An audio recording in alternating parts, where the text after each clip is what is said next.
Hey, I'm golf broadcaster Matt Adams. The updated and expanded second edition of my book, The Golf Round I'll Never Forget, Golf's Biggest Stars Recall Their Finest Moments, is now available. Readers can expect to march with Arnie's Army at the 1960 U.S. Open, relive Jack Nicklaus's remarkable 1986 Masters win, and be amazed by the Tiger Slam. The Golf Round I'll Never Forget, Golf's Biggest Stars Recall Their Finest Moments. Pick it up where fine books are sold, including BarnesandNoble.com and Amazon.com. It's December 7th, and on this day in 1980, the San Francisco 49ers pulled off one of the biggest comebacks in NFL history. It was Week 14 of the season, and the 49ers were playing at home in Candlestick Park against the 0-13 New Orleans Saints. The Niners were not quite the team they would become in the 80s. Under second-year head coach Bill Walsh, San Francisco was 5-8 coming into this game, but playing a winless Saints team, or as their fans had started calling them, the Aints, the Niners did not figure there was too much to be concerned about. However, Saints quarterback Archie Manning came out firing, throwing 3 touchdown passes in the first half, and the Saints defense, the worst in the league at that point, kept rookie QB Joe Montana and the Niner offense out of the end zone. The only score San Francisco could muster in the first 30 minutes of play was a Freddie Solomon 57-yard punt return for a touchdown. The Saints took a 35-7 lead to the locker room at halftime. The 49ers could hear the New Orleans players laughing and singing down the hall. Walsh told his team they're laughing at you, but did not fill them with any false hope, telling the guys, "I don't know if we can come back and win or not, but you can't play any worse." The Niners got back to basics in the second half. After a Montana sneak from a yard out to get the scoring started, Joe Cool threw touchdown passes to Dwight Clark and Freddie Solomon.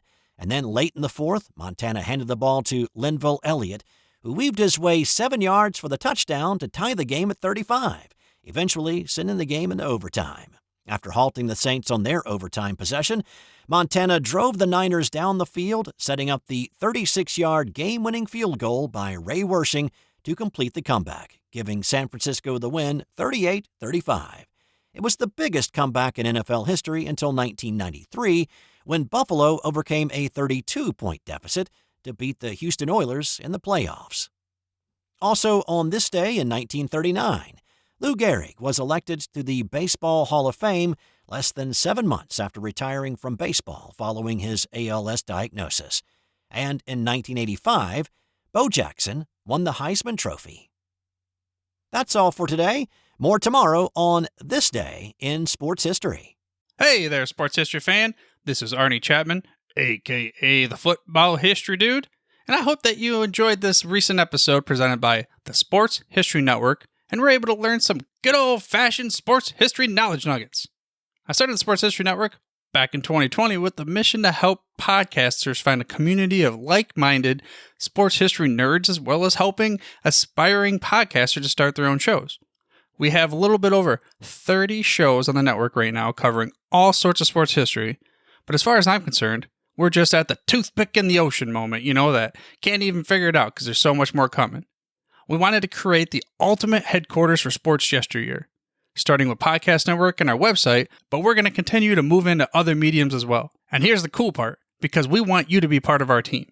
So if you're interested in starting your own podcast, or maybe being a guest on one of our shows, or who knows, maybe even writing an article for us over on the website. Seriously, all you gotta do is reach out to us on the contact page over at sportshistorynetwork.com. You can be as technologically savvy as a Neanderthal tapping on a stone trying to figure out this whole hieroglyphics thing back in the day.